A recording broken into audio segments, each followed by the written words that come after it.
Morning everyone, Nova here.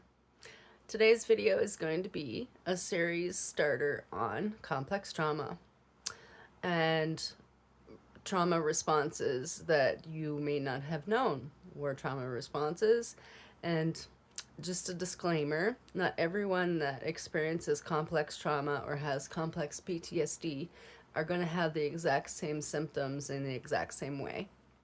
So we all know that healthy individuals as adults are independent, which means they have appointments that they look after, they have like work projects that they follow through on, and they don't really need anyone to help them with it.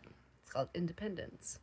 But when independence is taken to an extreme degree, it becomes extremely unhealthy and unproductive. People with hyperindependence have trouble delegating tasks and not taking on too much.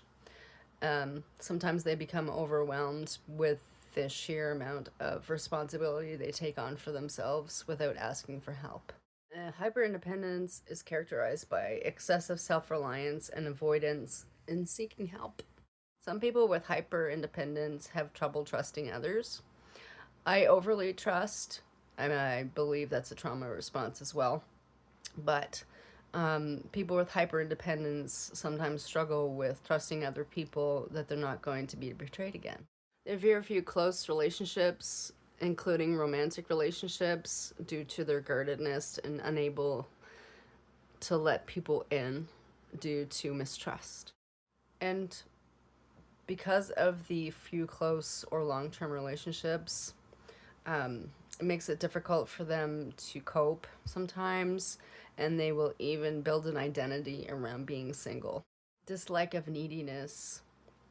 Not only do they want to be independent and not rely on others, hyper-independent people also resent and resist people who depend on them. The main difference between hypervigilance and hyperindependence is that hypervigilance is a subconscious process, whereas hyperindependence is a choice. But you can have both of them simultaneously.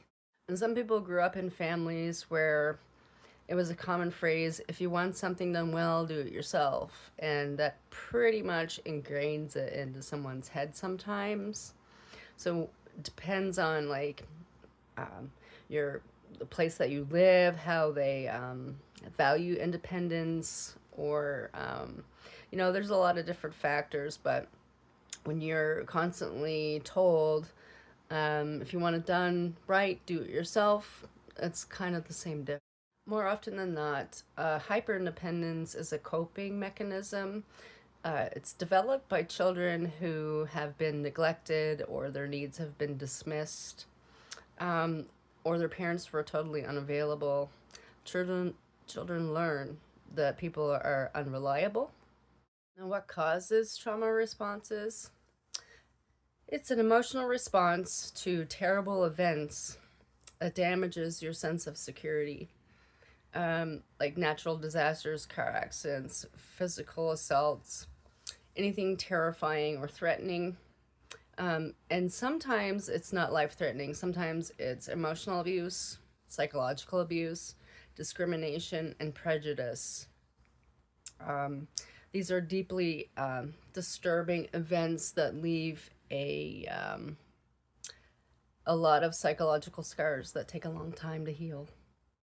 Independence is a wonderful quality, but when it comes to being hyper independent is when it comes dangerous to a person's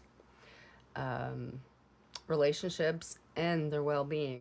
Unfortunately, in my case, I have hyper empathy and compassion, and alongside of being hyper independent, I am overly trusting, so the trauma response wasn't the same in me. So obviously, each person that goes through traumatic events doesn't end up all the same, but hyperindependence and too much empathy and compassion are definitely trauma responses. Trauma as a child enables children to be able to take on different perspectives of different people because of their increased sensitivity after being abused.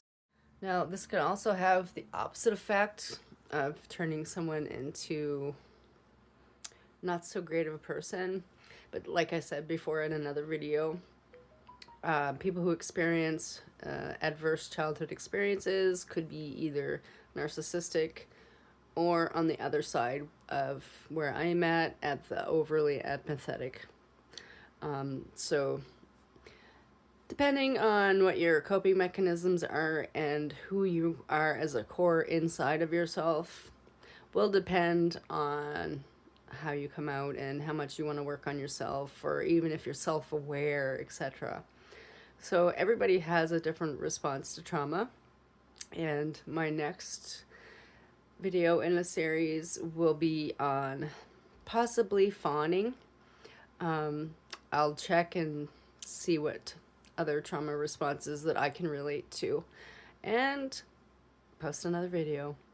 I hope you enjoyed the information, and hopefully it gives you a clearer understanding on some of the trauma responses, and I'll be back to make another video very shortly.